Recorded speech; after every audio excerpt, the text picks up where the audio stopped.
Obbo Taayee Danda'a deetaa ministeera nagaa Itoophiyaa duraanii osoo aangoorra jiranii kanaan dura haala biyya sana keessatti aangoonni taasisaniin kan baratameen alatti fuula miidiyaa hawaasaa dhuunfaa isaanii fayyadamuun gochaa badaa mootummaa keessatti dalagama jedhan qeequun barreessuunii fi maxxansuun beekamu. Hangaa mootummaa ta'anii qeeqota barreessuun isaanii gama seeraan isaan gaafachiisaa jechuun ogeessa seeraa kan ta'an Dr. Heenok Gabbisaa ji'oota darbanii fi torbanoota darban irraa kaasanii barreessaa turan anillee carraa argadhee argaadhaan ture ilaalaan ture.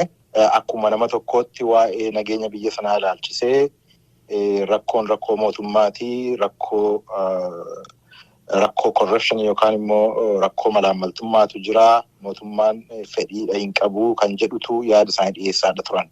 Innumaayyuu namni kun ministeera deetaa nageenyaa yookaan immoo piis ministeera waan ta'eef dirqama akka mana hojii isaatti iyyuu qaba.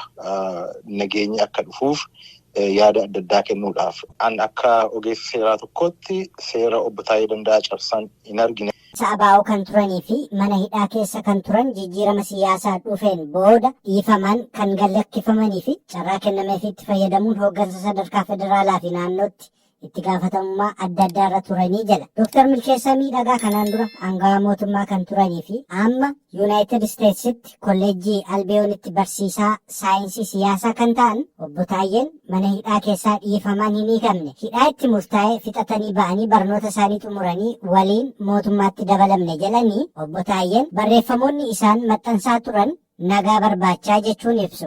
Torbee lamaan darbe kana keessa mariin negotiationiidhaan mootummaan waloo ta'e mootummaan naannoo Oromiyaa irratti ijaaramu hunda hirmaachiseen nagaan xumuramuu qaba jedhee deddeebi'ee haasa'aa tureera.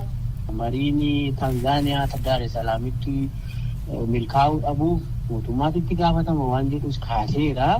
Sanarraa kaanee yoo laallee Taayyeen barcuma kana dhiisee amma kana maal barbaade yoo jedhamee ilaalamee adeek haa bulus haa tutturus wanni galeef jiran. Garuu immoo jedhu Dr. Milkeessaan barreeffamni obbo Taayyeen gaafa aangoorraa kaafaman maxxansan waan sirriidha. Yaadichi yaaduma dhugaa yaada haqa dubbate Taayyeen. Waan barreeffama Taayyeen isa xumuraa kana barreesse irratti namni gaafii qabadhee yaadu.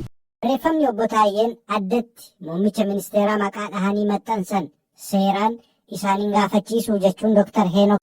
Wanni tokko isa gaafachiisu hin jiru. Maaliif muummichi ministeeraa nama aangoo olaanaa biyya sanaa qabudha. Public figureidha. Public figurii keessaa immoo isa olaanaadha. So riskii kana fudhatee riskii arrabsamuu jibbamuu fudhatee aangoorra jira.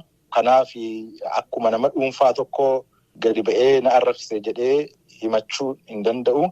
Otooruma danda'ee muummichi ministeeraa qeeqamuudhaaf innumaayyuu kun sirna dimokiraasiiti.